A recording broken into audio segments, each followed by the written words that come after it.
Hello and welcome to the Pointless Distractions Podcast. I'm your host, Kyle Draper. With me, Graham Bergeron with a brand new mic. And Scott Westerman. with the same old mic. I just got a headset. I need to get a mic. You know, I gotta up the quality now that we launched. Oh. Yeah, so how do you guys feel? What is it, 3 days ago we officially launched on Facebook page. What do we have, 68 followers? It's going a lot better than I thought it would. I know, I'm surprised. I have, Yeah, 3 days. Yeah, not bad. I actually had a few friends contact me and be like, yo, I love the restaurant stories. Was this that person? I'm like, that was him, our manager that shall not be named. And they're like, oh, you got to mention this story and this story. I'm like, slow down. We got like plenty of material for that at a later date. Yeah, I had a friend last night. It was actually his 50th birthday on tax day. And he had a little get-together at one of the local breweries. So I popped up there like 20 minutes before closing when I finally could. And he actually listened to the podcast. I couldn't believe it. So I guess he must have seen it on Facebook. And it was kind of funny. I walked in and he goes, hey, that's the guy with the podcast. Nice.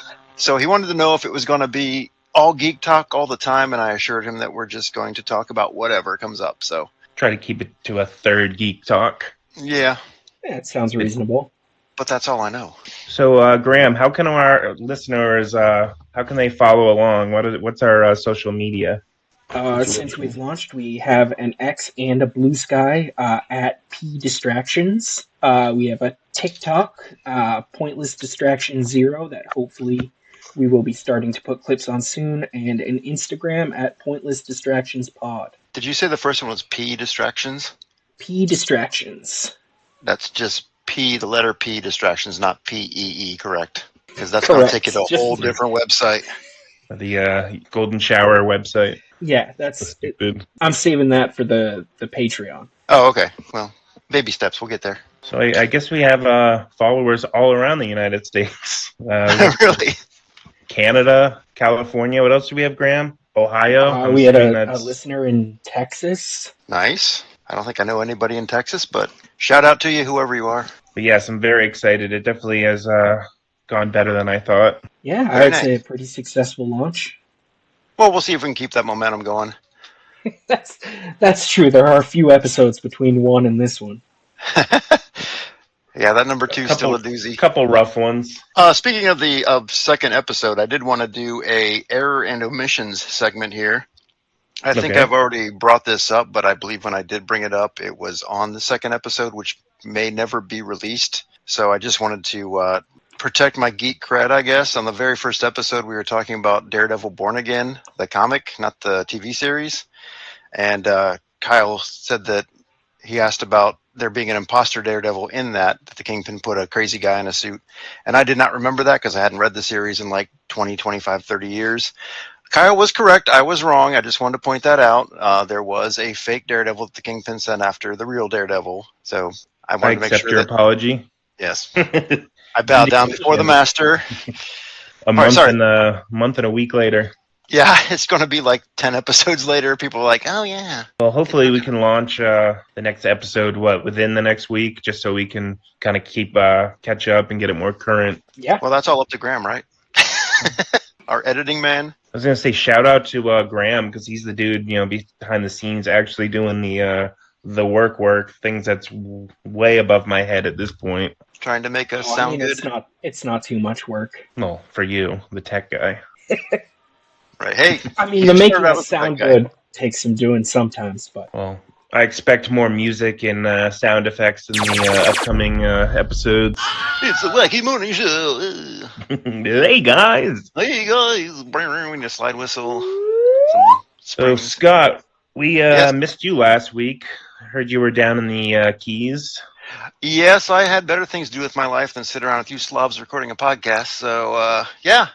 We talked about it a little bit when Justin was on, but went to the QWest Comedy Escape down in Key West, Florida last year, put on by Brian Quinn from Practical Jokers. It was basically just a 2.5-day kind of party in Key West, which is his favorite spot in the world, apparently. Tell him, Steve Dave. Sorry. Yes. Well, yeah, he's on Impractical Jokers, but his other side project is Tell 'em Steve Day, which kind of inspired this podcast, and basically how Kyle and I got to talking in the first place on the cruise. So he got together some of his comedian friends, put out a little thing for, it was only like 200 tickets available to the public, and there were some comedy shows, bar crawls, there was a ghost tour, all kinds of fun stuff. So I can get into all that if you want. Yeah, It spare was no kind of funny. detail. Well, my wife Heidi and I went down together, of course, because she's not going to go with. I'm not going to go without her. She's not going to go without me. So, Real quick, Heidi's not like a big Tell 'em Steve Dave fan. I'm not sure she's ever listened to a full episode,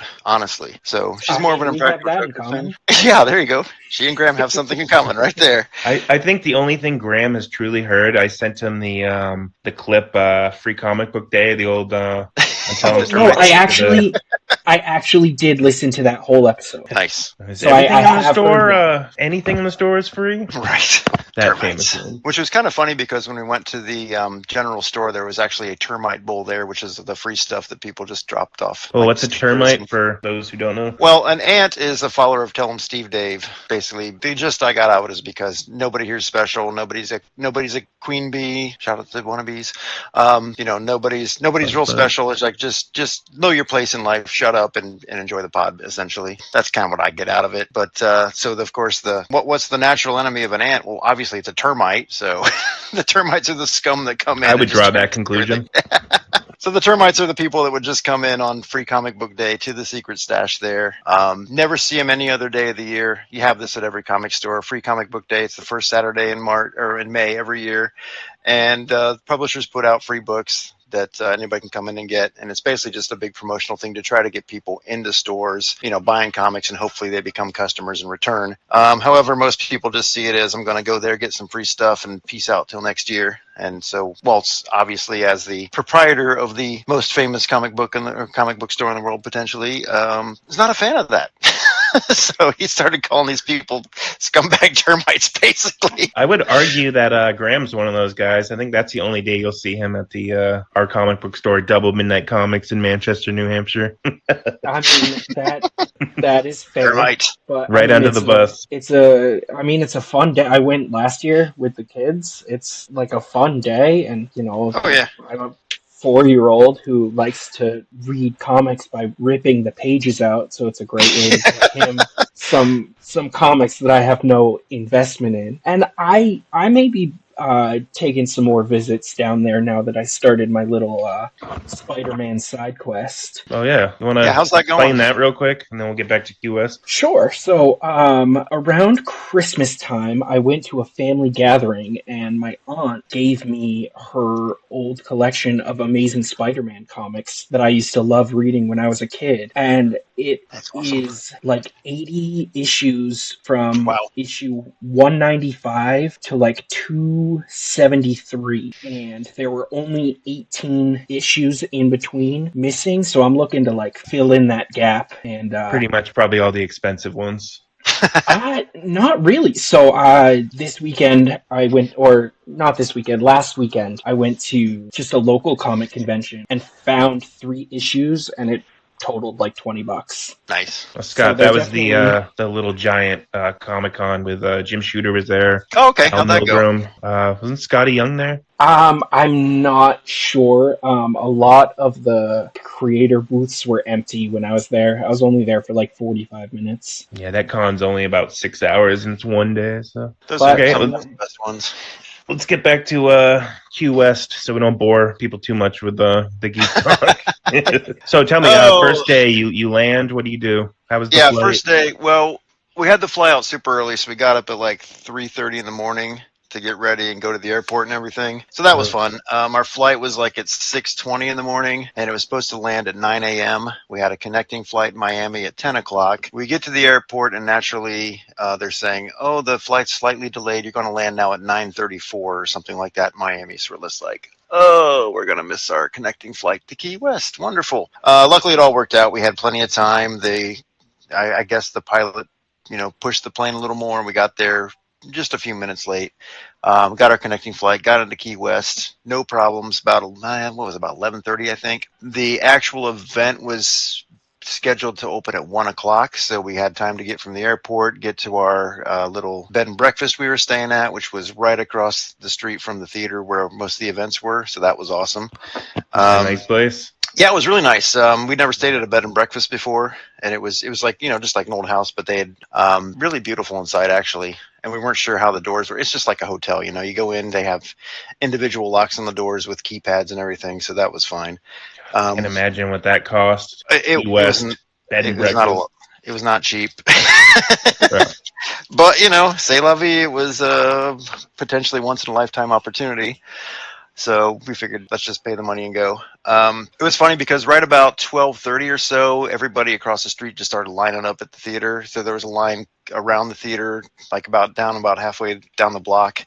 We kind of looking over there, seeing if we knew anybody from the cruise. Didn't recognize anybody. So like, okay, well, let's go meet some people.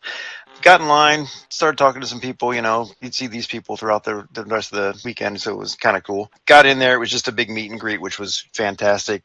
First person I glommed onto, of course, was Get 'em Steve Dave of Tell 'em Steve Dave infamy. Missed him on the cruise because he wasn't there. I was so happy to hear he was going to be here after we met him in New Jersey at the store. First thing I did, asked if I could buy him a beer. He's like, "Nope, I'm on the clock, can't drink right now." Okay, cool. Let me look me up when you can. Went in, saw. Were you wearing your "How's it stankin'" T-shirt? Not yet. No. Graham, that's his tagline, by the way. Yeah, Get 'em's awesome. Okay. Went in, found Chuck Staten. He's big in the Tell 'em Steve Dave world. He's basically their kind of their sound and video guy. He's also in front of the camera quite a bit. He was just on their Patreon show this week actually, which was great. He's a good guy. And his girlfriend Natalie was there. We weren't sure if she was going to be coming, but she was actually the second person Heidi and I met on the cruise after Kyle and Jen. And actually, Chuck and Natalie ended up meeting on the cruise, and they've been dating ever since. So he's super cool. Very nice. He's a good guy. So, so I had to herd Natalie over to Heidi so they could see, and they were freaking out and giggling a lot, of course. Saw the two guys from the Where's John podcast, if any of you are familiar with that one. Justin Gula and Justin Kyle and Nick Gula. Let's go. The Peanut Gallery was actually there. Sam, Nick's wife. Justin's girlfriend Harley was there too, so it was good to see her again because we met them on the cruise. Yeah, they're awesome. Sam's awesome too. All really good people. Just love them to death. Nick's mom was there too, so I got to meet Mama Gula. Grandma. And she was hilarious because everybody just could be like, "So what's it like now that your son's a big celebrity?" And she'd just roll her eyes and be like, "Whatever." So she was great. Funny thing is, she lives in the same town I live in. Oh, she does? Yeah, she lives in Hooksett. I'm on the Manchester-Hooksett line. Nice. And I guess Gula spends like a third of his time there. Still haven't run into him. Like, they shop at the same stores, like the Walmart 2 minutes away from me. I'm like, I've never seen you there. Like, he stands out. I stand out. But they were great. Shopping. I guess so. They were all decked out in their Wannabees gear and their Tell 'em Steve Dave, the Four Color Demons vests. If you've ever seen their vests, they're awesome.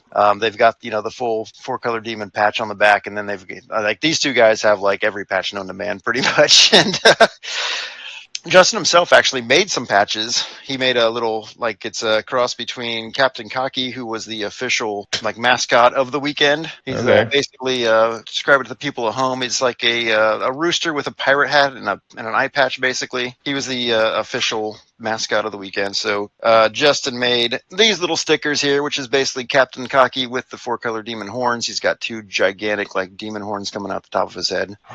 Pretty cool little patch. More of those. Well, then again, I didn't go, so what's the point of it? Yeah. So that was cool. Speaking of other podcasts, actually, met Tracy. I think her last name's like Swinnemeyer. She's the Canadian girl that's always there. She was at the Black Friday sale. Tracy. I'm not sure. Got to look her up. You'd know her if you saw her. But she was a Canadian listener. Yes, we actually crowned her Miss Canada 2025 down there. So at least Heidi and I did. I don't know if anybody else. Quick question. Did. Yeah. Did you talk about our podcast at all, even though it hadn't been released? I mentioned that one was coming out to a couple people, but that was it. Because when I was talking to Tracy, she's actually making a podcast herself, so I wanted to plug that real quick. It's going to be called Broad Conversations, and it's Conversations with a Z, of course, because it's a Tell 'em Steve Dave thing. She was handing out stickers of that. It's a little ant with a 13% shirt on. Okay, She's we going to be making need that. stickers stacked. Yeah, we Graham, need get on that. stickers. So we need a she's logo gonna be, first. well, that, yeah. But she's going to be making a podcast with Jimmy the Hair Guy's girlfriend Michelle, Oh, okay. and I She's think one cool other too. person. I think it might be her friend Gwen, maybe. Okay, I remember her from Black Friday. Yep. Okay, yeah. Well, that was those two were hanging out a lot. She has a online radio show, correct? I Oh, believe. does she? I don't know that. I'm pretty No. sure. Well, yeah, but they're going to be doing a podcast. This Broad Conversations. It should be coming out soon. But I Nice. thought since Michelle, Jimmy's girlfriend's involved, and Tracy and Gwen are both big ants, I figured the listeners might be interested in that as well. So free Graham, plug. Jimmy is the famous Jimmy the Hair Guy who will be on the show very soon. I've He's heard, wicked I've heard excited. many things. All good. Yeah, Justin and Nick were also handing out a lot of wannabes stickers and stuff. So I got a couple little packs of stickers. There's a couple extra ones he made specifically for QWest. So that was cool. Anyway, yeah, we're not here to talk about other people's podcasts, right? Then we got to worry about ourselves. We have 68 followers to cater to. Big Ant. I think her name is. I think it was pronounced Cherie. Might be Sherry. I know who she is. I'm not friends with her, but yeah, she's like one of the. Yeah, she's awesome. We met her. She's a super sweetheart. She's a lot of fun. She was actually making little ceramic ornaments. She made a ton of them to bring. I remember seeing her on Facebook doing that, so I got one of those. There's a little. Nice. So she was just going around. I mean, the meet and greet was awesome. It was like basically a reunion from the cruise and just meeting a bunch of new people that you'd never met before. Met our two, like Heidi and I, are a couple we adopted to hang out with most of the weekend. Adam and Priscilla. They're from now when's your Illinois. podcast with them coming out? Yeah, seriously. They're from Illinois. They were awesome. So we met them the first day in the meet and greet. We were sharing a table, and then we just kind of see them throughout the day. We went to a couple bars with them and stuff. They were great. So big shout out to them. So yeah, that was pretty much it. They came in. Q came in, made some announcements. Welcome everybody here. Jiggy was there. Mark Jagarin, I think is how he pronounces his name. Everybody just knows him as Jiggy. He's actually a national well-known stand-up comedian. So, and he was kind of co-sponsoring it. He's been touring with the Jokers for years and years, I guess, opening up for them. Yeah, I saw him open up for tour 2 years ago. Yeah, but he's been with them forever, and he basically was the main organizer of the event, from what we could tell. And everything just ran so smoothly. It was great. He did a great job. Everybody was super accessible. You find Jiggy anywhere. Ming Chen was, of course, working the crowd. Couldn't get away from him because he was just everywhere having a great time. Does he remember you? Oh yeah. Well, Heidi made sure he did. So. Yeah. And I met him like 5 times. I'm never quite sure. I think he knows who I am at this point. He meets so many 1,000 people a week. Yeah. So it's if he doesn't remember you, he fakes it really well because he's the guy that's never met a stranger. Graham, you might know who Ming is. He was in Comic Book. I've watched Comic Book Man. Can't believe you guys know so many people from TV. Well, we know of them. We've met them. I don't know if we necessarily say we know them. Graham's just riding our coattails at this point. Oh, straight to the top. We're acquaintances of D-list celebrities. That's right. That makes us E-list celebrities. I don't know. So yeah, the meet and greet lasted till about 3, I think, and the next event on the schedule was actually a 4 Color Demons meetup at the Hog's Breath Saloon. We got there a little bit later than most people. People were pretty much settled in, had a couple beers, found a table. Brian Quinn was actually making the rounds at that place, just trying to make it a point to talk to anybody he could. Oh, I guess I should go back to that. Before, at the meet and greet, they actually did one of the points he made was to let's just knock the pictures out early. So we had like a little, individual meet and greet thing like on the cruise where you go in, talk to him for a couple minutes, get a picture taken, cool, you're out of there. He just wanted to make sure he got that knocked out so that people didn't feel that they missed a picture opportunity, at some point throughout the weekend. So that was really smart. We were standing back there waiting in line, and I'm looking over at this guy and I'm like, that guy looks really familiar. Where do I know him from? And then I saw he was wearing a little vest and a little tag said curator on it. I was just like, there he is. So the curator was there. That guy was cool. He'd pop up every now and then, just like randomly, like, whoa, it's the curator again. He was kind of shy because I wasn't sure he really wanted to be in the spotlight so much. He just kind of wanted to take the whole weekend in. But he was a really good guy. Once you got him talking, he was cool. I was telling him how much I liked the memorabilia book that he worked on. That was one of the Patreon gifts. It was really well put together. Anyway, so back to the Hog's Breath. Like I said, Quinn was making the rounds. He finally stopped over at our table for a sec, and like, what do you say to the guy? Like, hey, we love you. Thanks for putting this all on. I started Could ask talking him for about podcasting advice. Yeah. Pointers. Yeah, I could use that. That's for sure. Oh, we we should all send could. you with business cards. I know. Kyle and I talked about that ahead of time. We just didn't have time to put them together. Plus, we still need our logo. I'm definitely bringing some to the 15th anniversary. Yeah. I think should it'd be have some of funny that. if we could actually get Graham to go. I mean, I know you got two young kids, but it would be hilarious. He'd be like, who are all these people? Oh, these are those guys you talk about.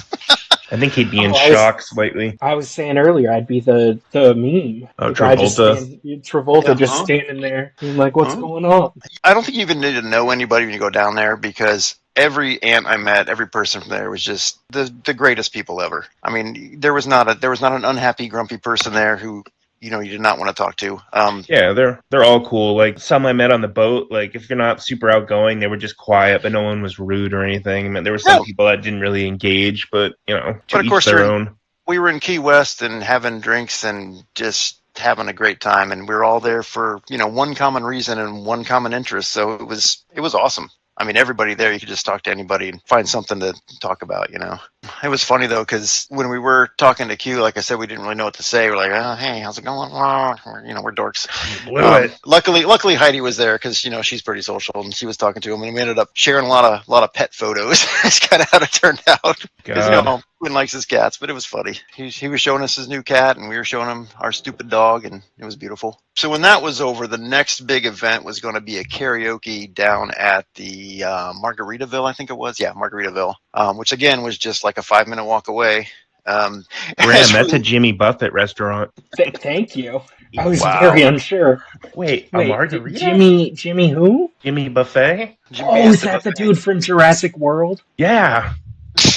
That's where I know him from. It was funny when we were leaving the Hog's Breath. The celebrity guests in attendance with this gigantic golf cart pulls up, and Q and Brian Johnson and his wife, and I think Troy got on it, and Troy was there. Officer Troy. Yeah, he was there. Good to see him again. Another awesome dude. Every time I saw him on the boat, because he's the first person I saw getting on, I was like, "Hi, I just want to take a picture with you." And I think I was the first aunt he met, because he was almost confused and taken aback on the dude. So then I saw him easily 10 times after that, and he always came over for a fist bump. He remembered me every time. So Yeah, that was definitely a highlight for me. that guy's got a real knack for faces and stuff, which I guess works in his line of business, being a homicide detective. Yeah, New York City homicide detective. But yeah, he's really good. He'll recognize you. You speak to the guy once, he remembers you, and he always wants to fist bump or have a beer with you or anything. He's a great guy. I wouldn't want to piss that guy off though. Oh no, he's a big dude too. He's a big man. He looks like he'd just break you in half without even thinking about it. But he's the biggest teddy bear. He's the sweetest guy you've ever met. So the golf cart pulls up, all the cool kids get on, they start taking off. We're like, all right, I guess we're walking. What else are we gonna do? I mean, we didn't have golf carts because we're not that cool. We already spent too much money as it was. So we start walking. Rent one for it. Oh, we thought about it, but then we saw how close everything was, and there was no need. That's being facetious. You almost did. Oh yeah, we almost did. Yeah, so we start walking back, and walking 2 people in front of us is Jiggy. We're like, what the hell, man? Aren't you the organizer of this event? How did you not get on the golf cart? He's like, I don't know, whatever. He's like, I like to walk anyway. So walked back to the Margaritaville with him and talked to him a little bit. That guy, he's just a really nice guy too. I mean, it's so funny. It's all these people, I hate saying they're nice because it sounds like one of those backhanded insults, but everybody was just great, just super friendly and awesome. I'd hope so for what you paid for that meet and greet. Well, yeah. You think that make people grouchier? Yeah. I paid how much for this? But no, all the attendees were awesome, all the guests were awesome, all the talent, I guess you'd say, they were fantastic people. So we go down to the karaoke, and they had actually pretty much closed out the bar just for Q's party. So we had the place for an hour and a half or something like that. And we get in there. Q was behind the bar bartending, giving away drinks. Okay, cool. Nice. we got a table. I think we're with Adam. I think we're still with Adam and Priscilla there. Yeah, because they went ahead, but they didn't go to Hog's Breath. They went to Margaritaville ahead of time to get a table, and so we met them there. And then we get up there, and of course, Ming's up there, kind of emceeing. Joe DeRosa was having a blast up there on the stage doing stuff. They got Joey Fatone in there, so of course he had to sing. So it's like people would pay like lots of money for this. It was just crazy. It's like we did pay lots of money for this though. So there you go. I mean, that sounds crazy. It was fun. I mean, like I said, the whole bar was just all people from the event. So, and the bartenders and wait staff. So it was awesome. They had a rousing sing along of "I Would Walk 500 Miles," that song, which I've never really liked that song before, but singing at karaoke in a whole bar full of drunk ants I kind of like the song now. Well, I was gonna say you were probably 14 beers deep. No, I didn't. I wasn't too bad at that point. I was only maybe 4 or 5. I don't know. Like I said, we got up at like 3:30 in the morning, so I wasn't exactly in top form. What did they do after that? I think after that we just went back to the theater, and then they had Q debuted his new podcast, 5 Stupid Questions, I think it was.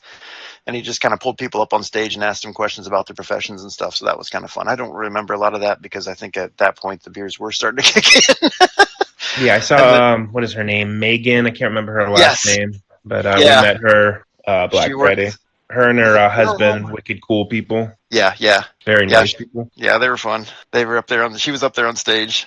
And of course, it's kind of intimidating being up there with all these people, but she held her own and did pretty well. Hopefully they release that at some point. I'm sure they will, because I don't think anything too crazy happened in that Space Monkeys. They did Space Monkeys after that, and they did, of course they're going to release that, because that was the debut of his new podcast, so that's going to be out at some point. Didn't he say on the newest Tell 'em Steve Dave that was only like a 10-episode thing he had to fulfill for... Yeah, it's like a contractual obligation he made years and years ago, apparently. So he's like, I'm just going to do it. Finish it out. So, yeah, then they did Space Monkeys after that, and that was a full crew, too. And they did, like, 3 or 4 rounds of 1 through 3. So, Graham, Space Monkeys is Tell 'em Steve Dave without Walt Flanagan. He's not on the episode. Yeah, it's just Brian Johnson and Q, and then whatever guests they have, which this time they had a lot of guests up on the stage. Essentially what we did last week when you were gone. Right, yeah. Our amazing commentary. Or like Where's John, or the what's the other one, the Nick and John show? Yep. Or Gripping Blood Harvest commentary. Yes, Gripping Blood Harvest. Like, if 2 people watch that aren't us, then I'll be happy. It's a commitment. You got to watch the movie along with it. So. Well, that's the commitment part. Yeah. And the movie's just terrible, so that's the real hurdle. So after Space Monkeys, they herded us all out onto the street, and they had like 5 trolley cars waiting to do our little ghost tour. Because QWest is one of those big places that does ghost tours at night and all that. I've always wanted to do one of those. Like it's anywhere. Kind of funny. So they piled us on there. We were on Chuck. I remember Chuck and Natalie were on ours, which is great because Chuck was filming some of it. So some of that video is posted. And they put one of the comedians or, QWest organizer type peoples on each trolley. So we got lucky and we got Steve Byrne, who, if you've ever seen him, he's been on Jokers a couple of times. He's another stand-up comic, but he's just can be brutal. So the poor girl was doing her, telling us all the ghost stories here and there. Nobody's paying attention to her because Steve would just pop in with some, little one-liner or something. He was yelling at people out on the street. He's just like insulting everybody. It was beautiful. So of course, when at the end, he's like, well, we go to do the ghost tour. Nobody really cares about that. We were just all having fun with him. We get up in there and they pull up to this, they talked about it on the podcast. They pull up to this like old abandoned, I don't know what it was, some big old building. And we're like, what are we doing here? We're just kind of milling about like, well, this is kind of lame. What are we supposed to be doing now? And then all of a sudden, the spotlight comes on and there's Q at the top as Sherman the Scumbag. He was an old dead pirate ghost, and he was having a good time up there. Yeah, I saw the pictures. He was all like dusty, like covered in. It looked like he was covered in flour, wearing a pirate costume. Well, I think it was white makeup. Actually, I got a couple good pictures there. I mean, that's the problem is I forgot to take so many dang pictures and videos and stuff because it was just living in the moment, having a good time. We'll get back to that part. There's no pictures of you. Oh, there's a couple pictures of me. Come on. It'll be funny after. So after he gets out and does his spiel and we're all having a good time, they're like, all right, now we're going to go across the street to this place called Irish Kevin's, which is one of the more popular bars there, I guess. Steve Byrne is like, you know what, guys? It's like, this is the best trolley. It's like, we're going in here. Shots on me. And everybody's just like, whoa, okay. So unfortunately, since we had gotten up at 3:45, and this was like, I think it was about midnight, maybe a little past midnight at that point. Heidi and I were just dead. So we did not go in for the free shots with Steve Byrne, and I feel really bad about that. I know. I was like, that's my one regret from, well, I have two regrets. I'll get to that later. So we just went back and just died.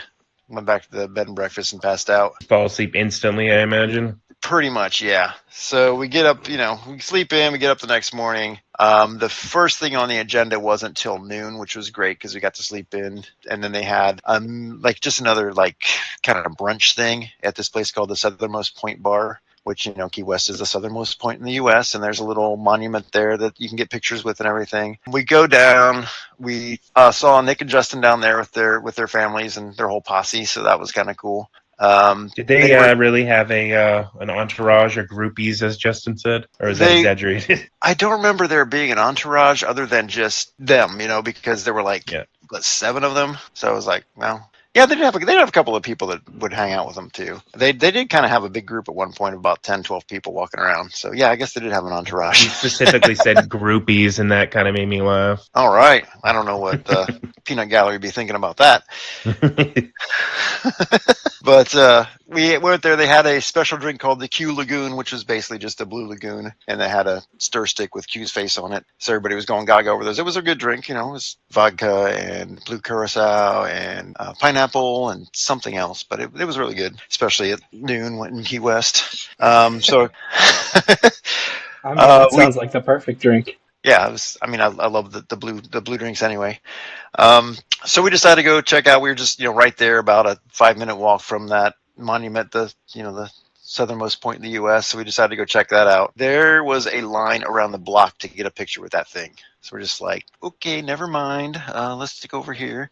So we just kind of got up close, took our own pictures. We didn't, there's people standing at the thing taking a picture, but we don't care. I'm not going to stand in line for an hour to get a picture with that thing. I agree. It was super windy that day. There was like a concrete pier. We walked out on that, and by the time I turned around, I noticed that my little Q face from my Q Lagoon was gone. So I guess that blew out of my pocket when I was out there on the pier. So I guess I'm littering now. How hot was it? It was kind of perfect, actually. Day and night, it was like between 78 to 80 degrees. It was really windy the first 2 days, basically. Like Friday night, Saturday morning was really windy, which felt great. But the rest of the days, once the wind went away, it was still, just high 70s.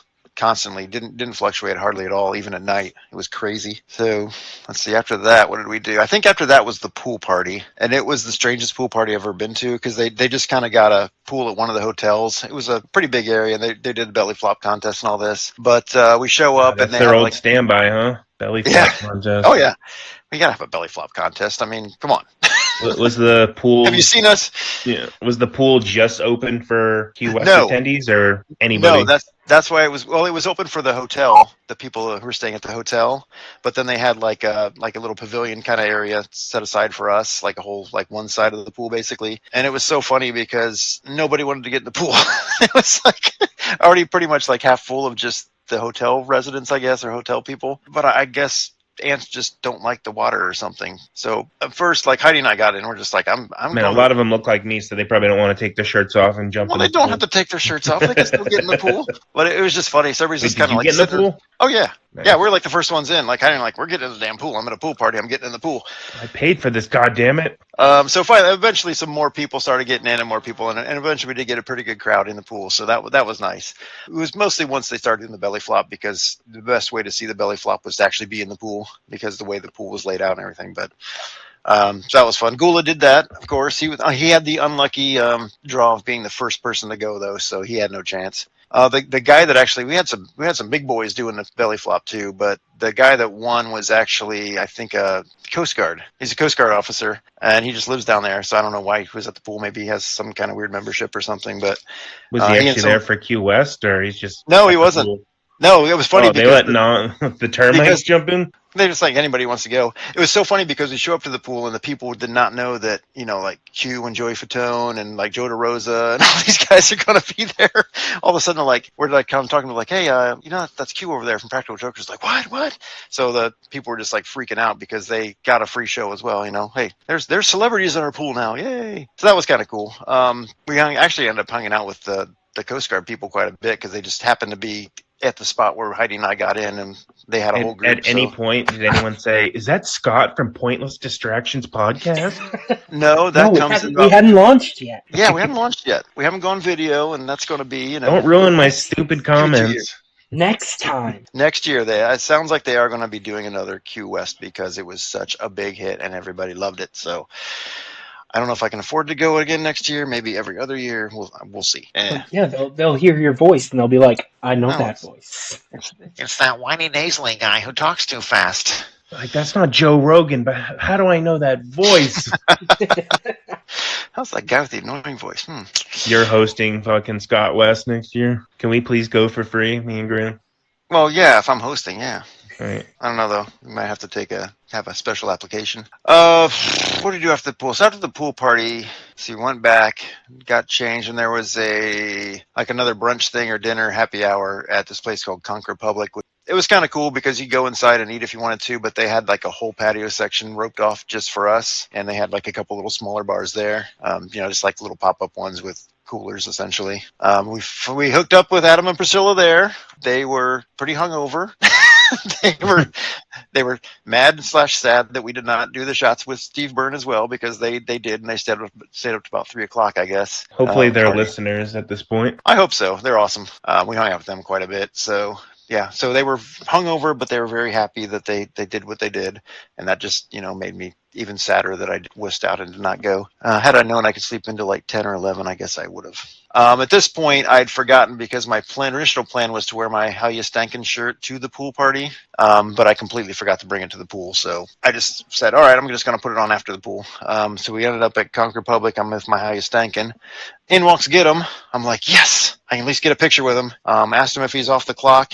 This is like the third or fourth time I'd ask him this. He says, yes, he's off the clock. So I got to buy him a beer, and I got to take a picture with him. What shitty beer did you have to buy him? It was a Bud Light, actually. Oh, God. He's like, hey, don't knock what do you want? Bud Light. He's like, what do you want? What do you want? It's like, I don't know, whatever. Give me whatever. What do they got over there? So he's like, you just got a Bud Light. Got a picture with him, talked to him for a little bit, and then he kind of wandered off because, of course, he was getting mobbed by people, too. Now, you said he definitely remembered you from when we crashed the little dinner party. Yes, I actually remember me from the dinner party, and then he was kind of was like, the wheels were turning, and then I said, we also got you all that beer. He's like, oh, okay, yeah. I asked him I liked. He's like, yeah. He's like, I like the Natty Daddy. He's like, okay, well, you're probably not going to like it. Scott left some of his Ohio beers at the Tell 'em Steve Dave General Store for Get 'em to drink. Unfortunately, all my beers are back at the Airbnb. Yeah, the plan, like, rewind here, side trip here. When we went to the general store I just basically, I was just not going to pack anything. I was just going to, have a carry-on and go. But I decided to pack my suitcase full of beer and bring it out for Kyle. So I had a nice full-size suitcase just stuffed full of beer. And the plan was, I drank them. The plan was to do a beer trade and, bring back the stuff Kyle brought. But unfortunately, things did not work out that way. Brought him like 2 of every beer from the brewery I work at, like easily with my discount over $100 in beer, and we never actually got to trade it off. Yeah, Gula got most of that. So I had a few at the house though when we were over there. And then we drank the Dungeons and Dragons. What was that? The Dragon Milk Stout. Yeah. It was like a special. It was like 20, 21. It was something crazy. Yeah. It was. Was it $50? Wait, is it like licensed Dungeons and Dragons? Yeah. They did it for the 50th anniversary of Dungeons and Dragons. Graham, it's a $60 beer. Like, it's an oversized beer, but it's one beer. I think New Holland makes it. Another Michigan brewer. Actually, my boss Matt gifted that to me, so shout out to Matt. Yeah, it was. They normally make Dragon's Milk, which is just like it's an imperial stout, I think. But we were already drunk before we had that, and then we tried to share it with the wannabes, and it was essentially like no. It's like I think Nick tried it. Yeah, but very, very strong, as you can imagine. So yeah, they kicked it up to like 20% and then barrel aged it for a couple years or something crazy. It was delicious, but man, you did not want to drink more than one of those. And then suddenly we were thrust into their podcast. Yeah, like sitting in the corner and like, come on guys, get on. I'm like, huh? Okay. You got to hear that one, Graham. It was funny. Let's see. So what else happened? I met the infamous Alaskans that he was talking about because I saw a guy had an Alaska flag on his vest, and my brother lives up in Alaska, so I was like kind Wait, of the interested. Alaskans. I'm not They talked familiar. about him on TSD, the I ones know. that You're got talking about Brian on. the Indians, as they call them? The No, no, firewater guys? no. These guys are actually from Alaska. I can't Huh. remember the guy's name, unfortunately, but he and his wife were there. I think it was his wife. Yeah, they were really cool. We talked to them for a little bit. Met another guy. I think his name was Max from England. He was just happened to be in the States on business the same week that this thing was going on, so things worked out perfectly for him. He was a cool guy. It was funny. I saw him later at one of the bars, like dancing his heart out. It was awesome. I was like, okay, he's having a good time. But he was really nice. On the way back from there, though, this is my second regret. My first regret, of course, was not going for the shots with Steve Byrne and partying the night away. The second one, we met up with Beth and Tim. You know Beth from the Yeah. cruise. Yeah, I know Yeah, Beth. yeah. She's awesome. She's pretty much like the honorary mom of Tell 'em Steve Dave, I think.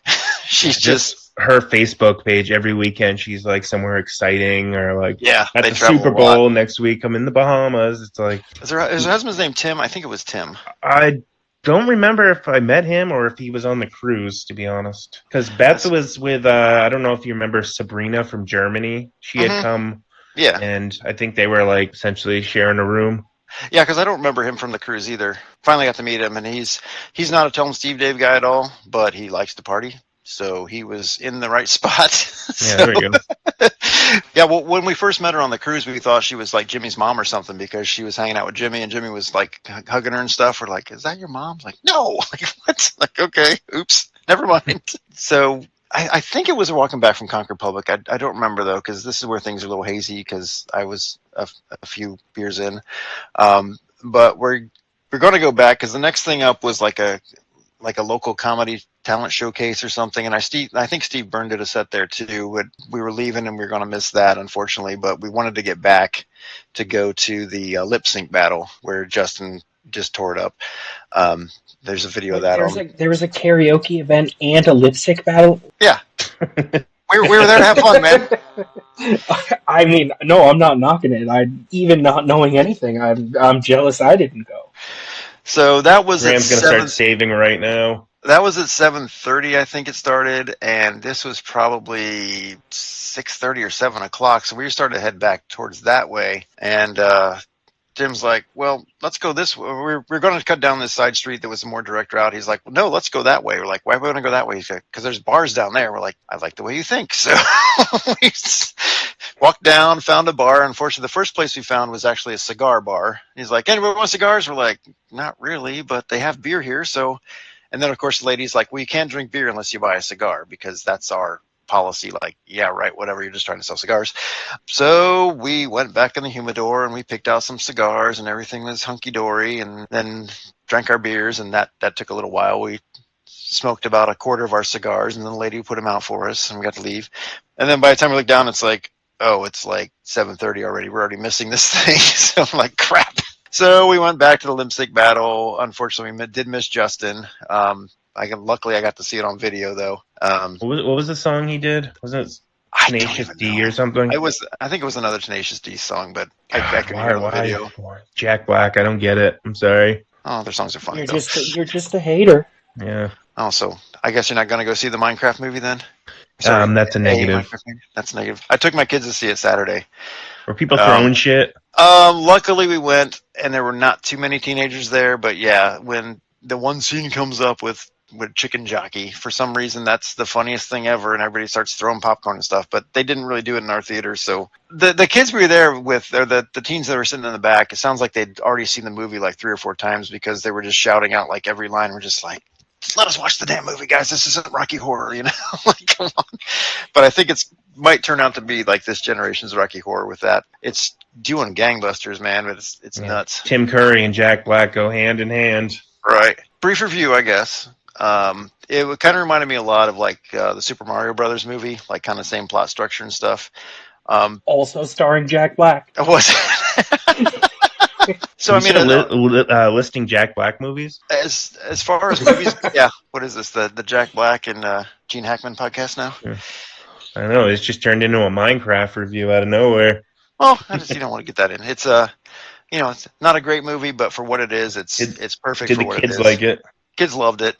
It's a lot of fun. It's it's stupid, but it's a lot of fan service, was exactly what you want in a show like that. And for people raised on Minecraft and been playing it for years, I think it's probably pretty much a perfect movie for them. Kids loved it. I enjoyed it. I was entertained. I mean, it's not going to win any Oscars or anything, but it was fun. In my day, a video game movie was Mortal Kombat, which I thought was the most extreme fucking thing I'd ever seen at that point. Oh yeah, yep. When's the last time you watched the Mortal Kombat movie? I mean, I've seen the movie 50 times. I mean, I think I saw it when it came out. But I can't say it's a quality movie. But as a 12-year-old boy, like, that was extreme. No, don't get me wrong. Was that 95? I love it. It's probably not around then. Yeah, my dad, like, great memory. My dad took me to see that, and I was like, oh my god.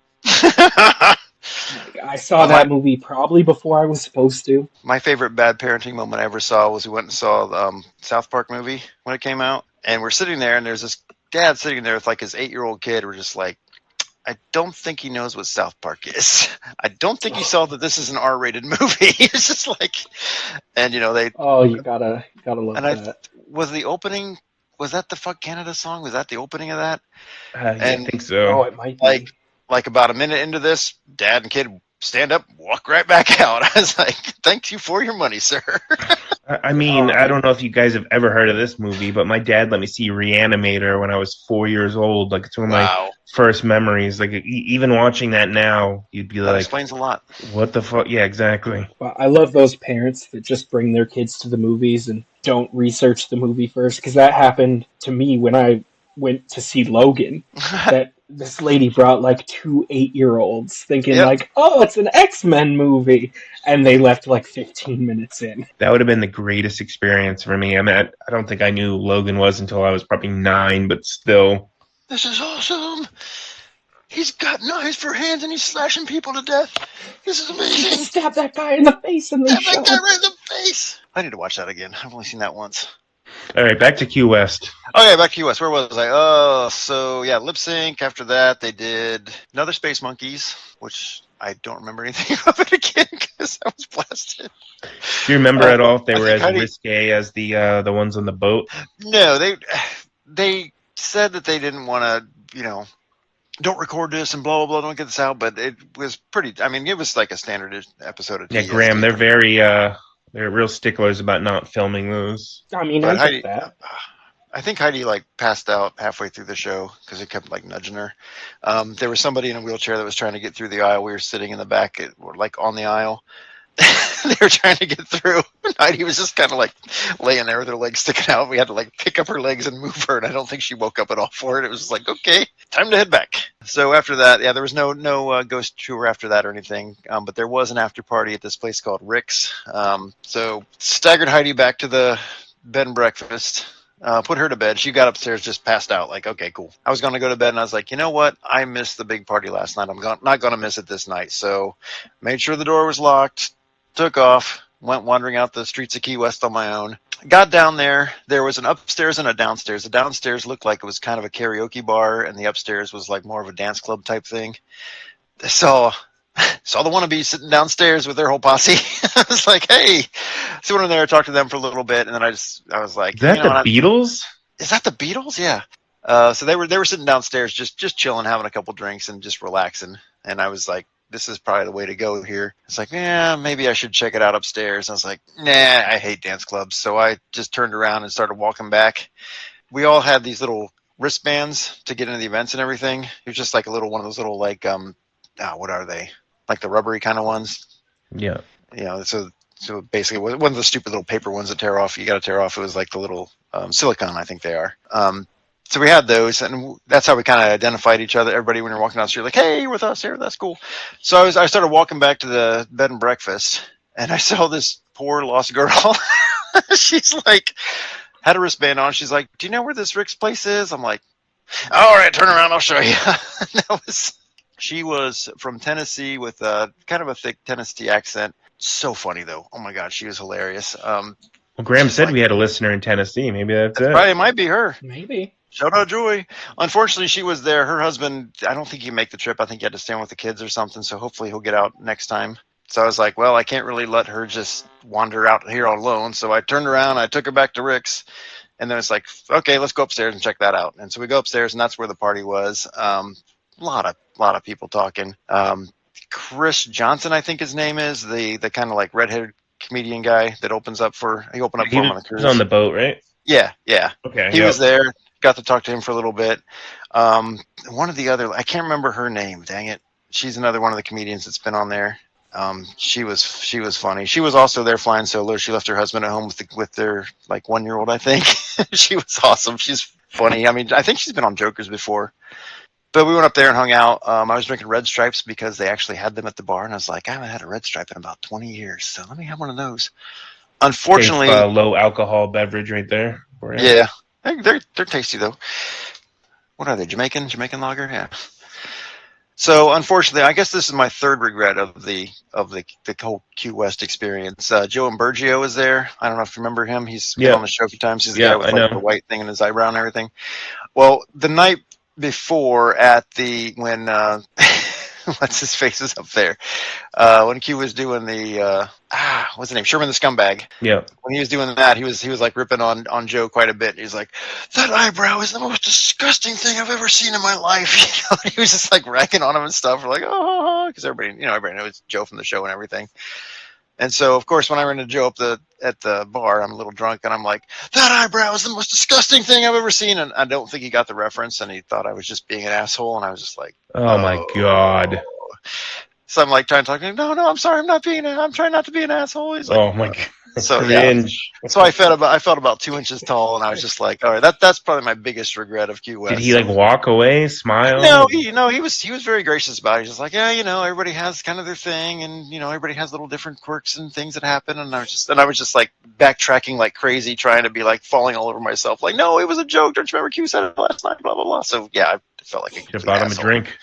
He kind of wandered off before I could actually. There was a VIP section back there, but he was really quiet. He's a really quiet guy, or maybe he was just because I was being an asshole. I don't know. But yeah, I felt terrible. Well, he was having fun in QWest until this jerk off. Yep, I'm the asshole. I felt really bad about that. So after that, stayed, had a couple drinks, and then when Joy was ready to go, I just walked her back to her hotel, dropped her off. Well, she got across the street, really. It's like, we're in the right area. She's like, there's my hotel. Looks safe. Let's go. So she took off, and then I just went home and passed out. So that was night 2. Night 3, I also got to sleep in. The first thing, the only event on Sunday, because that was the last day of the fest, and that's when most people were flying out. At the QWest Hotel, which was the one they got blocked off, the QWest Hotel. I said QWest. At the QWest Hotel, they had a restaurant. Anyway, it's a little bar. It was actually back in the courtyard behind the hotel. It wasn't actually in the hotel. Like a nice little thatched roof hut and everything as the bar. Some tables around. They had a guy playing guitar and stuff. And Q was, of course, behind the bar again, serving up mimosas. He gave away a bunch of mimosas. I think he was getting in trouble for giving away all that. Was everything free when he was like behind the bar, or? It was for the people getting it. Just I don't think it was free for him though. Yeah, he can afford it. But yeah, it was funny. So he came up, and everybody was it was a big love fest basically. Thanks for coming, and a bunch of guys just got up and were talking, and everybody was just having a good time. We were just kind of like sad it was so over. But yeah, that was fun. Stayed there for a little while. Had some hair of the dog. Got back into the swing of things. Finally got to play. Well, the official game of the weekend was supposed to be left, right, center. I don't know if you ever played that. It's a little dice game. No. All right. Well, it's real simple. You should go ahead and look it up. Basically, it's just 3 dice. The 6 sides. There's an L. There's an R. There's a C, and then there's, I guess, 3 dots. And then I guess it'd be 3 dots. Basically, everybody gets like 3 chips. You put them in, or $3, or whatever you want to play for.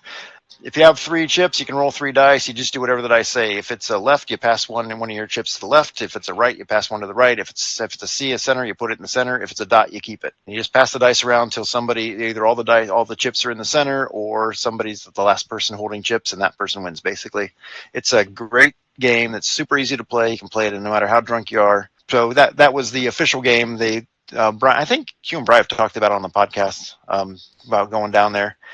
Basically, you just pull it out anytime and play it. Did you talk to Brian Johnson at all?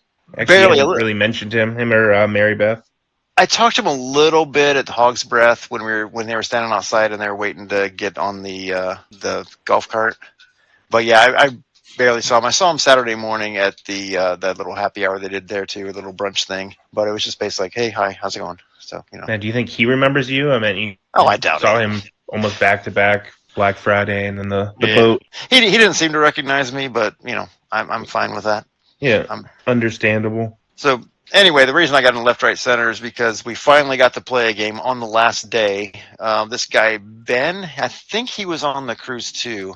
Doesn't ring a bell. You might know if you saw him. Maybe he was at the. He might have been at Black Friday. I can't remember. I knew I'd seen him before. I think he was on the cruise. So he finally comes over and he's like, "Hey, you guys want to play some left, right, center?" We're like, "Sure." So we played a game of that. I think I won that one actually because we weren't playing for any cash, of course. So when we're not playing for cash, of course, I win. After that, we kind of went and we went out. I guess Tim and Beth have been down to QWest many times before. I think she said her mom lives down there, maybe. Sounds like the dream. Or something.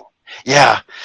So they knew all the local spots. So they took us to this cool restaurant, had a good lunch, played some more left, right, center. This time we actually played for dollars. And of course, this time I did not win.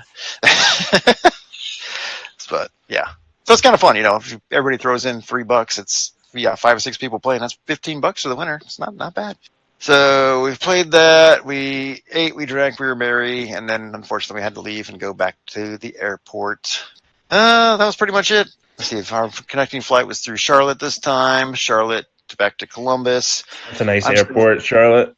Yeah, it was really nice. We only got to stay there for a little bit though. I remember there being a Bojangles there. That place is bomb. I don't know if you've ever been. Yeah, we have one in town now. Of course you do. Just opened a couple years ago. Yeah, so I was still wearing shorts and a Hawaiian shirt. I get off a plane in Columbus. It's 40 degrees. It sucked. We're just like, this is bullshit. So yeah, got back on the shuttle, back to the car, drove home. That was that. That's ended our QWest experience. So it was a good time. Still jealous. Oh yeah. Well, I mean, hearing this, I'm jealous now.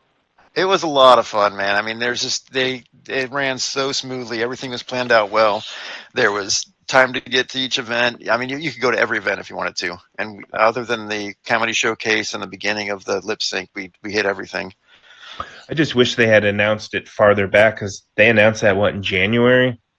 It was, yeah. It was only a couple months to, if that I think it was like January or so. If that had been like 8 months, I would have, done like a payment thing, but that was just too much too soon. Yeah. I mean, it was not cheap, but it ended up being worth. It was the most expensive freaking weekend of my life, but it was worth every penny. You essentially said it cost more than the cruise, and it was like 2.5 days, right? No, it was about the same as the cruise, but yeah, it was only 2.5 days. That's absurd.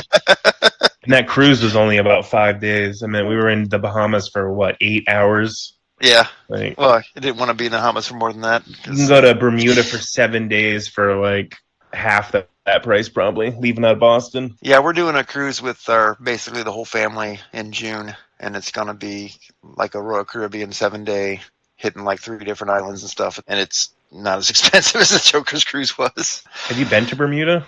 No. We should maybe look at that for next year or something. That'd be cool. Yeah. We're always looking for places to go. Like I said, vacation. They leave out of Boston, so still you would have to fly, but it really would work out for me. So that's a short flight, though.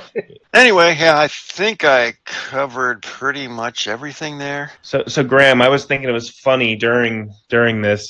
He only sent me a few pictures, and they were him and Q, him and his wife Heidi, in front of some bar, and I was like, well, it kind of looks like it's photoshopped. I'm like, are you sure you even went? Did you actually just fly down to QWest just to fuck with me, but you couldn't actually get tickets? So, honestly, that wouldn't be a bad idea, but you wouldn't be able to get into the shows though. So, everyone gets back, and I'm friends on Facebook with multiple people that went to that, 15 plus people. So I've seen hundreds upon hundreds of pictures, videos. I swear I've seen maybe 2 pictures with Scott, in the background, and I'm not 100% sure it's him. So I don't know if you were really there. No, I'm dead serious. Well, I've got merch. Every picture I see has Justin in it, or a chick Sherry, or whoever. And there's one picture of you and Heidi behind Gula. Yeah, I could go up and get you my wristband if you want to see that. I got my official Stole pin. all those patches. Here's my official pin from the swag bag. There you go. Well, that's probably worth a couple bucks. Yeah. QWest Comedy Escape Year 1. So, like I said, it sounds like it was such a big success and people did not want to leave. It sounds like they're going to do it again next year, and they're going to try to do it every year, I think, as long as they kept it small to like 200 tickets. So they wanted to be able to mix and mingle with everybody. They might expand it a little It more. still took them a while to sell that too, right? It wasn't like it sold out instantly. The tickets weren't cheap for that either, but again, it was multiple shows. Did they say they wanted to do something around Halloween, as in like this Halloween or the one after? I would hope it'd be the one after. Yeah, I don't know if they do something that quickly, especially with the thing coming up here in June. Well, I don't know. You never know. Technically, that's not like 100% sanctioned, right? I mean, it's not like Walt's going to show up to that. Oh, I'm sure he will. If nothing else, it'll be at the store, right? All right. Do you guys want to move on to well, it's not really a game, but... Well, first of all, we actually have a sponsor, go figure, our very first sponsor. I mean, we're official already. Yeah. And who is our sponsor? Well, this comes from my buddy Alex Hauser. Shout out to Alex, but if our ad man will read it. This is Sober Clothing Company, helping those suffering from addiction realize they design for living. It looks like they do sell products. They have a website, soberclothingco.my.canva.site. Looks like they're based in Massachusetts somewhere. And it looks like they assist. What do they do here? They sell, Sober Clothing Company stands out not just for its stylish and meaningful apparel, but for its powerful mission it supports. What makes us truly special is our unwavering commitment to helping individuals on their journey to recovery. They provide a completely free 12-step workshop for those who have not yet had the opportunity to embark on the transformative process. The heart of the business is giving back. 100% of the proceeds from their merchandise sales go directly towards funding these workshops. This includes purchasing essential materials like books, notebooks, and pens, as well as covering the cost of meals during the sessions. When you wear sober clothing, you're not just making a fashion statement, you're making a real difference in someone's lives. So go support them. Again, their website is soberclothingco.my.canva.site. We'll put that link in the notes so everybody can go there. Go there, check it out, buy some clothes. Like a worthy cause. A good cause. Absolutely. Clothing looks nice too, from what I saw on the site. Yeah, it does. It's like they got a really cool Anchor logo. They got a hoodie, they got a 3/4 sleeve, and they sell beanies. I don't know if they have more than that. Let's see. That's the 3. Looks like that's what they sell. So yeah, go check it out. Looks like a really good cause, really good place. All right, very good. All right, boys. So I've had an idea over the last couple years, essentially about time travel. So picture this: the three of us are recording a pod like we are now. Flash a light. Suddenly, we're transported to the ethereal plane. Before us is a time traveler. Is that a shout out to TESD? No, just me bullshitting. Okay. So for whatever reason, this time traveler, maybe he looked into the future and saw that we were going to be such a huge podcast, surpassing Joe Rogan at some point. So he decided to reward us early on for our efforts. Wait, isn't this the plot of Bill and Ted's Excellent Adventure? Maybe. Were they being rewarded? I thought no, they were saving like history. Yeah. Close enough. Well, because they were going to create the song that would heal the world. Yeah. Right. Well, we're not doing any of that shit. Oh, we're just going to be popular. Yeah, I just need a reason why we're doing this, and you're already picking holes. Shitting all over his idea. So, the time traveler explains to us that each of us gets to pick 3 different dates in history to go back to. Any point in human history, beginning of the world, whatever. We cannot go into the future. We cannot use anything we learn for financial gain. Boo. So, if we found, where treasure was buried or something like that, we couldn't come back to our time and essentially find it. So it's kind of like Christmas Carol. We're just going to be ghosts witnessing these events. We can't be hurt, but we cannot interact. So we can spend up to 24 hours in whatever period we pick. You can go as short as a minute for whatever reason if that's what you wanted to do. I don't know why you would. Essentially, we're just going to be ghosts standing there witnessing a certain point in time. Who wants to go first? I can if... I've talked enough, so you guys can go. Sure, you can go first. All right. Give us a little taste of what you were thinking here. All right. I am thinking Clear Lake, Iowa, February 3rd, 1959. Okay. Does anyone know what happened on that date? Clear Lake, Iowa. Nope, no idea. I'm going to show my ignorance as usual. Have you heard of the day the music died? Oh, yeah, okay. Richie Valens, Right, so that, Big Bopper. Yep, that's the date of the winter dance party at the Surf Ballroom in Clear Lake, Iowa. So it was So you want to see the actual concert, not the yeah. plane crash? So it was called the Winter Ball or something like that. Anyway, Buddy Holly, Richie Valens, the Buddy Big Holly, Bopper, and Dion and the Belmonts, if you know who they are. How did I forget Buddy Holly? He was the biggest name on there. Jeez. Yeah, well, La Bamba Brain was fart. big, but I don't Brain think fart. Richie Valens was that huge at the time. He was 17, so Yeah. I think he became more famous after the fact. After that night, their bus had no heat, so Buddy Holly was like, I'm going to charter a plane. There's room for, obviously, the pilot, me, and two other people. So they flipped coins to see who was going to essentially get a ride on the plane and not have to take the long bus ride and basically freeze to death. Richie Valens did a coin toss. He won. He got on there. Dion from the Belmonts, he already had a seat, and they told him essentially it was $36, per person for the ride. And he said that's what his parents' rent was growing up as a child. So that was an extravagant expense for him. And he was like, I'm not wasting this on this ride. I'll take the bus, essentially. So I guess the Big Bopper took his place.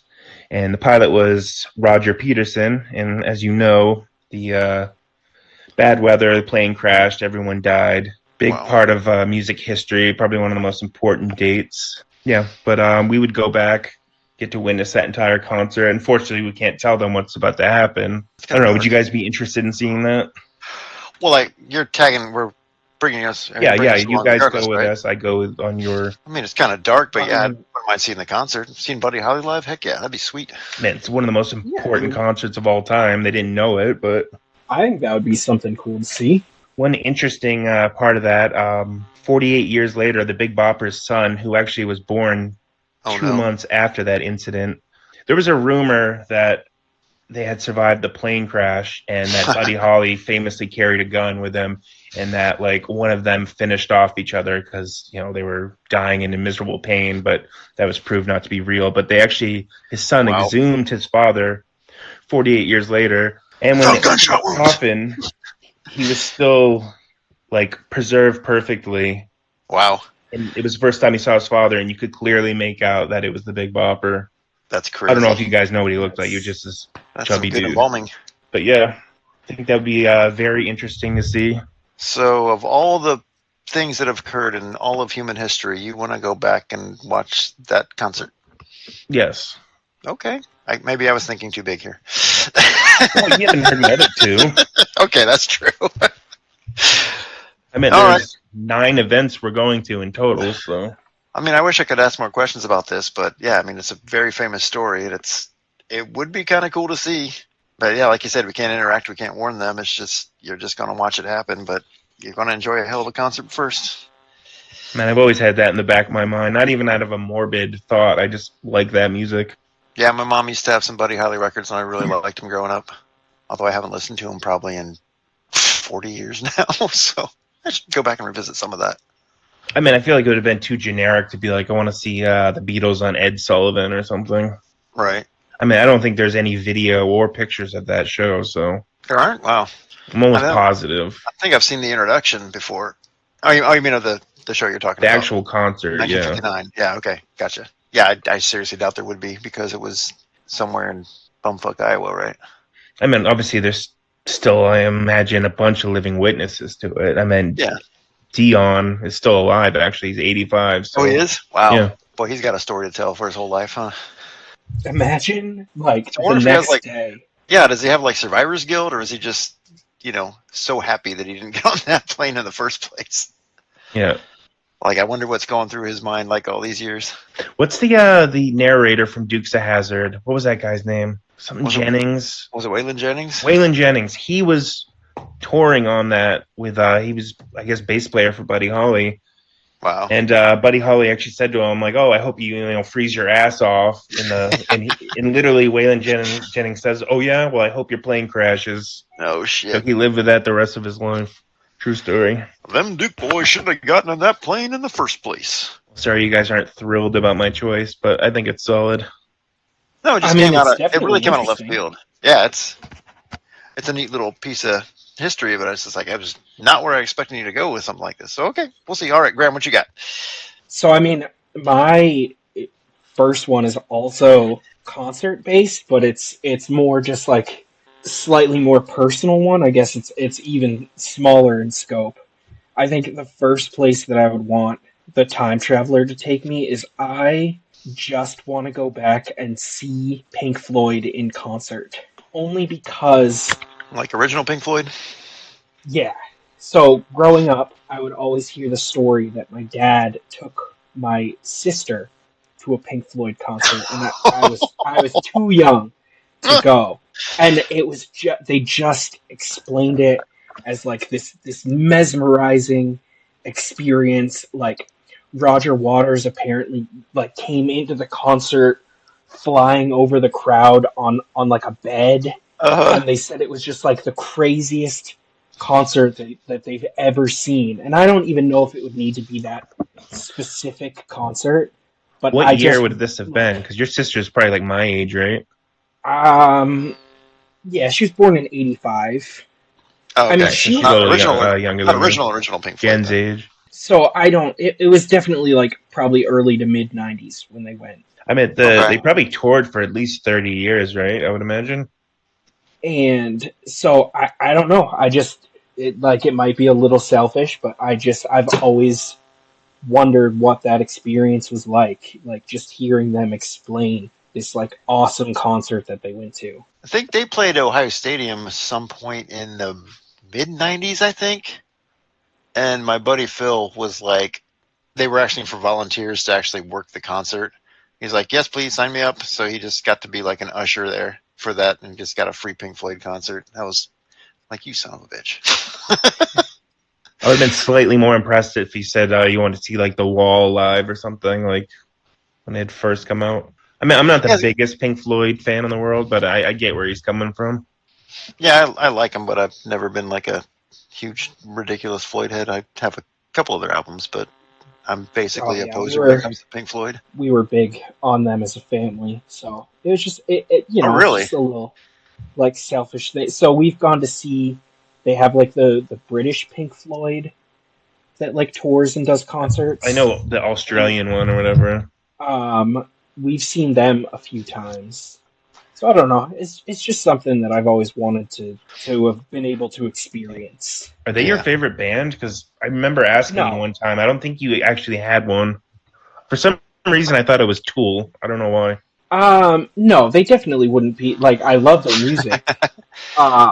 But that is just like the one concert experience that I want to like experience firsthand. My family band was Yes. Really? Yeah, I saw them like with Pat and my dad, and pretty sure my sister likes them. I don't know. Yeah, it's kind of an odd. That's an odd one. I don't think we Still really had progressive a. rock though, so we're in the same Yeah, it's prog rock. wheelhouse. I don't think our family ever really had a family band. That's I mean, kind my of fun. mom didn't care or anything, or my older sister, but I mean, if 3 or 4 out of 6 of the people will go to the show, Yeah. Oh, I mean, we were a huge music family. So like I wouldn't even say Pink Floyd was like a family band. There's so many artists that we just Huh. like. Yeah, my mom was more of the music person in our class, or in our family, my class, in our family. She played guitar. She played piano. She actually taught piano lessons for years. I tried taking them, but I'm all thumbs when it comes to piano, so that was ridiculous. like But yeah, she had a huge record collection we used to listen to. I wonder whatever happened to those. I'm sure they're long gone. my whole family has always been obsessed with the Beatles. Like I didn't even like them until like a decade ago because like I was just blindsided with it Yeah, constantly, and then got older and realized I knew like every song. And yeah, once you don't that's the have to thing. hear it every day, then you're like, You're like, okay, oh, that's the Beatles. That's how I was with Nirvana. Nirvana got so oh overplayed, I could god. not listen to them for like That's my 15 years. sister's favorite band. She had a Kurt Cobain shrine in her closet. I'm not lying. But like after avoiding them for like 15 years, I went back and listened to Nevermind. I was like, oh yeah, they're good. I remember why they got popular again now. It's like because everybody was trying to sound like them, and that's probably why I got sick of them. All right, Scott, what's your first choice? Well, no, I don't.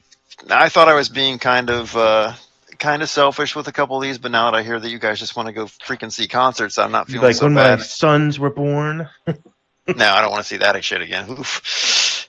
But yeah, my first one is I'm gonna get that contraption from Clockwork Orange, and I'm gonna put Kyle in it so he can't close his eyes, and I'm gonna go back and I'm gonna make him watch his parents conceive him. That's a joke. That's not my first pick. No. I think you're going all Justin Kyle. You're gonna go all jokey. I thought about no. I thought you were going to say that they're the going to bring Morton Mindy season premiere right. live. bring him back to last week to see the Minecraft movie on opening day. There you go. No, I'm going to go, since you didn't say we have to necessarily confine this to planet Earth, I'm going to go July 20th, 1969 for the first moon landing. We're going to sit up there on the moon. We're going to watch that thing come down. We're going to watch guys hop around. They're going to collect moon rocks. They're going to put up a flag. They're going to blast off. Life's going to be good. Now, if all the conspiracy theorists are right, and I was going to say we're going to be in a studio in Hollywood. No, then I mean that would still be cool. I would love that. Is that Stanley Kubrick? Dude, can I get your autograph? Oh shoot, I can't interact.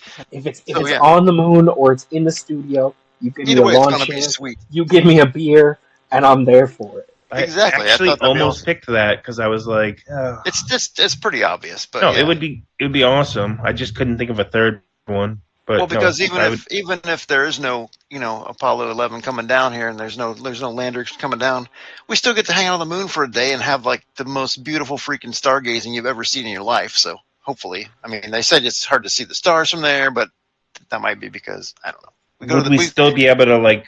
We hop over to the dark side to see all the stars. What's that? Would we still be able to bounce around, or because we cannot interact, we'd probably just stand there? We'd probably just be standing around looking around, yeah. But we can move around. We could hit over there and go check out the dark side and check out the stars and stuff. I don't know if 24 hours is enough time to walk that distance. We got a time traveler with us, dude. He can zip us over there. My rules, come on. I'm making them up now. Okay. So yeah, I mean, come on. Who doesn't want to see that? It's one of the that's solid choice. History. All right. My next one is kind of self-serving and it's kind of boring, but I had to come up with it. So, I want to go see this other concert. No. So I want to go to London in 1566. Oh my! To meet the mayor, a certain Sir Christopher Draper, one of my ancestors. No way. Yeah, and the only thing I can really find about him is he was an ironmonger. You can track your lineage back to 1566 England. My dad used to have this Draper book, and he would tell me, "Oh, we used to be related. You know, we're ancestors of this mayor of London." And I was like, "Cool, yeah, whatever." Then looked it up a few years ago. I was like, "Oh, it's right there." That's kind of cool. Hard to just got to get to London and then find this guy in 24 hours. I mean, it can't be that hard, I guess. We got the super duper time traveler guy with us. You're good. Just some dude looks like me. So what are we gonna do? Just hang out and watch people like poop in the streets and stuff? Like what? 1566. It's gonna be a pretty miserable time to be there. And this is one of your choices. But when was the Dark Ages? If we didn't find him, I would be so pissed at you. And probably pissed off. Why? 24 hours. No, that's the maximum. We could just be like, fuck, it's been 3 hours. Can't find the guy. All right, let's move on. I can't find the guy. I mean, Graham's turn. He's like, moving on, Graham's turn. Like I said, we can't interact, so we can't be like, where's the mayor? Like, hopefully the time traveler will pinpoint some shit. So he was the mayor, though. So there you go. That makes him a lot easier to find. The mayor of London? Come on. That's got to be easy to find. Say, hey, where's the mayor? He's that guy. We can't interact. He's the only person with a roof. That's true. Yeah, he's the only guy who's not. You know where the local ironmonger is? He's over there mongering the iron. Grandpa. Great. Guess what? We're podcasters. Burn the witches. Yeah, I don't think that'd go over well. All right, Graham, your turn. Number 2. All right, so my next one's a little weirder, and it only has us going back like 10 years. Oh, boy. It's not gonna be an Avengers premiere or something, is it? We are wasting this time travel. It's more interesting than that. Okay. Have either of you heard of the short film called 100 Years? No, I I have don't not. think so. So basically, the premise is this. Wait, is John Malkovich in it? Yes. Okay, I know. I'll let you tell it. Obviously, it's yours. This cognac company hired filmmaker Robert Rodriguez to make some Desperado.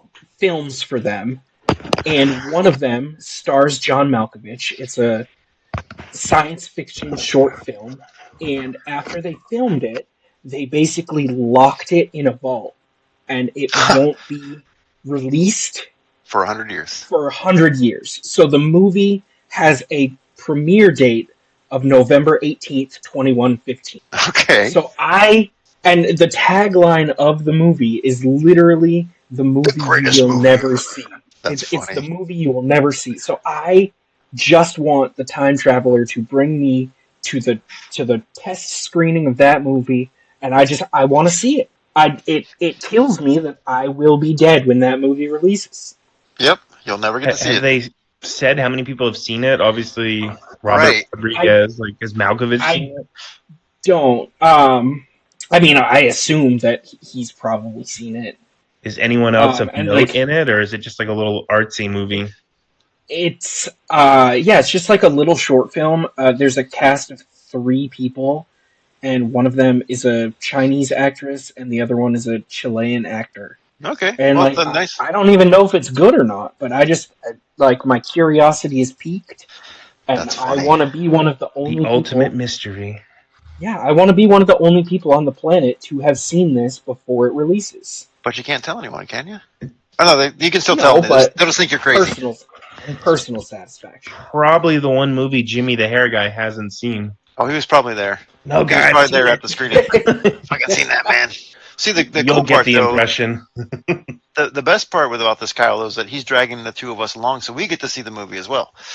Okay, We can be 3 of the only people in the world that have seen this movie. man. We'll have a time capsule of our review that can be opened the day before it Airy releases. that next to it. The day before it Can't even releases. interact, just so a I can't piece of even paper- talk to Robert Rodriguez. God damn it! piece of paper that just says this shit sucks. But you can still say that, you saw him in person. Like, is Rotten Tomatoes So- still a thing? Is Robert Rodriguez still a thing? Like, who? John Malkovich, who? So yeah, that's my number 2. All right, that's a very creative, interesting one. That's See, we're going where no one thought. Yeah. See, I'm too obvious. I'm just like too literal with this stuff. All right, so my number 3, I'm going to go March 1st, 1954. This one is also a little selfish because I've always wanted to see a nuclear blast. This is going to be at Bikini Atoll, the largest ever nuclear explosion, the largest ever test explosion. That would be sweet. You seen the videos? I'd love to see that in person. Can you imagine? Well, Waves, the ships being destroyed, all that. That's so cool. since we can't be hurt, how close could we get, or would you want to get? Yeah, I sure, mean, we if can't too be close, hurt. you're just going to blinding light, and what's Yeah, going on? that's what you're gonna see. Yeah, I think you want to be at enough distance to see like the whole thing go off. Because the nice thing is it's just a test. Nobody's hurt. They're blowing up ships and stuff, but there's nobody in them. So I just want to see that happen. I mean, you say we're like ghosts, right? Yeah, Would we like float? We could probably get like a real good angle of that. yeah, That absolutely. would still be terrifying. Oh yeah. Oh, for sure. He's like, I know I can't be hurt, but Like, maybe I instantly can be we'd hurt. be like, we got to go back. I want to go back. I want to go back. I want to go back. This is, are you 100% Like, sure? we won't be able to we see can't be shit. hurt? It's just going to be fireball we're in. Like, we'll Yeah, probably yeah, that's why destroy our minds. yeah, it might. We're a ghost, but it's still going to disrupt us. Like, oh shit, didn't think this one through. I've always said I wanted to see like a nuclear blast and like have the scientists figure out exactly the closest I can get to it without being in danger, and then sit in a lawn chair, like Yep. the closest possible without being hurt. Yeah, I thought about doing like the initial, like the Trinity test, like the very first one. I was like, nah, let's go for the big boy. Yeah, that's a scary one. But wouldn't it be cool though? Yeah. It'd be Yeah, I was awesome. thinking like to see the Big Bang, but you really want to be floating in space and then fucking see that? Like, it would Yeah. Oh. shatter your brain. So yeah. Okay. So nuke them till they All glow. right, Kyle, let's hear your third. Okay, this one's kind of short, but I always thought this would be cool. So I don't even know if I'm saying it correctly.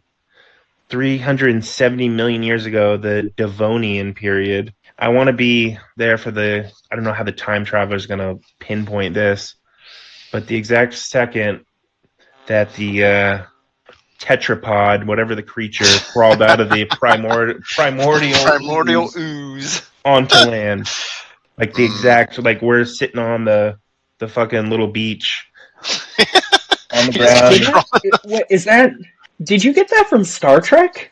No. Didn't that happen in Star Trek? Maybe. It's a good idea. Didn't everything happen in Star Trek at some point?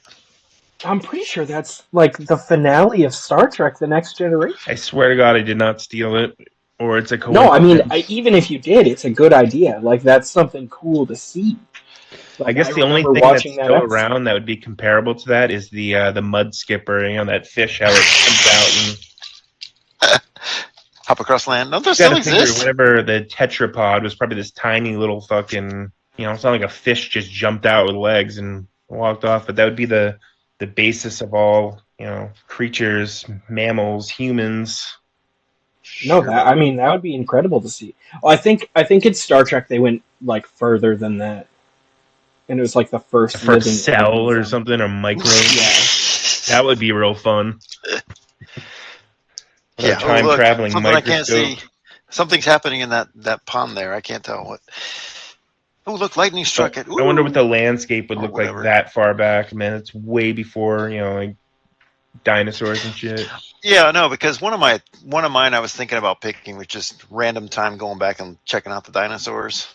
But I was like, there's other stuff I want to see. That's cool too, but I want to be like super specific. Yeah. I'm sure the time travel would be like, that's super specific. What the fuck? How am I supposed to figure that out? Well, didn't you say he had time Google?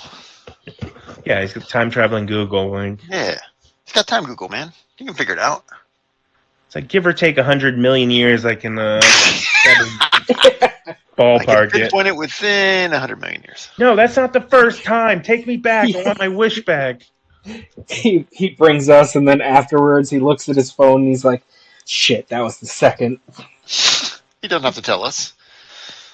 He just doesn't tell us. We don't know any better. Yeah, but that would be fun though. Just be like, hey, that would be cool to see. Totally. All right, Graham, what concert are we going to now?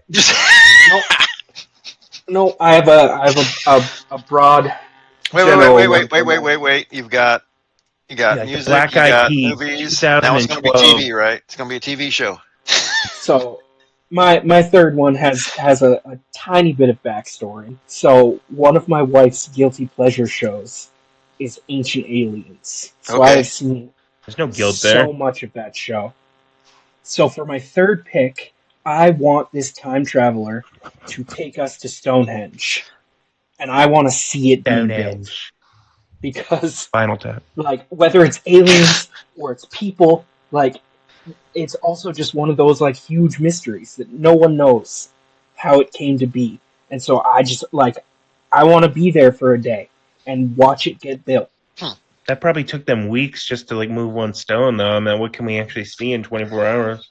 I mean, I'm not knocking it. It doesn't even matter. Like even just studying, walking around and seeing how they managed to do all of that. Well, if we got there and it was like a druid ritual, that'd be pretty bomb. Well, I mean, everyone, there's a huge section of people that think that aliens came down and beamed the rocks into that formation. Like, if that's what happened, shit, we're in for a show. But I need to know. Scott, didn't I ask through text if we could bring beers along for this? Oh, yeah. Have a cooler with us? I think we need like a couple lawn chairs and a cooler. Get so trash we don't even remember. Yeah, I guess. We'd have to find the correct sequence to see all these things. I'm down. So we start off with the tame ones, like the movie and stuff, and then towards the end we get super bombs into it. Stonehenge, London. So if they're boring, we don't care. I was totally there. The first tetrapod crawls out in the first 10 minutes. All right. All right, well. Let's walk across this hellscape. Every time it does something cool, take a shot. Oh man, Just hear we'd be water so sober. dripping. We'd be so sober. All right, Scott, where are we going? All right, well, the third one is also going to be fairly obvious. I mean, I know I don't want to bring religion into the podcast and everything, but come on, I want to go back and see Jesus. Like, I was trying The to figure out. crucifixion or the Oh man no, I don't himself? want to see. No, I want to see the man himself. I was trying to think of a good. I mean, I was trying to narrow this down to just three things that are not in the Bible, like parting the Red Sea or something would be sweet. But yeah, I might just go directly to the man himself, Jesus. I think what I would probably like to see is just maybe when he was doing the feeding the 5,000 with the the bread and the fishes, just because that'd be just fun to watch and watch people's reactions and stuff. But I mean, you get to Even hang if out. you don't believe in any of that, like there was definitely a Jesus back Oh, then. absolutely, yeah. You get there, he's just some dude. Like, God damn it! Well, This guy. But if Jesus really is the Son of God or whatever, wouldn't he be able to see us, even if following these but rules? that was kind of one of the flaws in my plan. It's like I know we're invisible to everybody, but he'd probably just be I'm pretty turning sure to people God's like, gonna see "Get out of here, us. guys." Yeah, God's definitely going to see you. Well, he'll give us some fucking some wine and some fish. There you go. There you Break go. some bread. But I was Some like, yeah, apostles. you like get to hear from the man himself. You get to freaking, with just all the healings and the couple miracles here and there. I think the feeding the 5,000 would just blow people's minds and be awesome. And I think, if I remember right, in Mark, that's the same time when he also walks on water. So it's just like we hang around for 24 hours. We get all that fun stuff. Then we hang out and watch him on the boat as the disciples are out there, and Jesus comes walking out on the water to him. Like, this is awesome. Yo, JC, can you speed it up? We got to go soon. Don't rush the Lord. But yeah, that was kind of the flaw in my plans, because I know that maybe he won't want us there. Watch out for that Judas dude. He's a real dick. Well, we can't interact, right? Although I guess we could interact with him. We ran out of beers 3 trips ago, but we got all this water. Can you hook us up? I'm thinking an IPA, maybe. Is it just wine? Something drinkable. Not water. Probably not water then, huh? 7.2%. It shall be done, Even my a son. rum and Coke, right? So I would love to do that. Just go back, just witness that in person. That'd be amazing. Everyone's like, "What'd you guys see? A couple concerts, Jesus Christ, a couple of concerts, moon landing, nuclear explosions, Jesus, the usual. Movie that you're never going to see for another 100 years. I guess we get to see 2 dark sides of the moon. Huh? There you go. I wish you could see his face.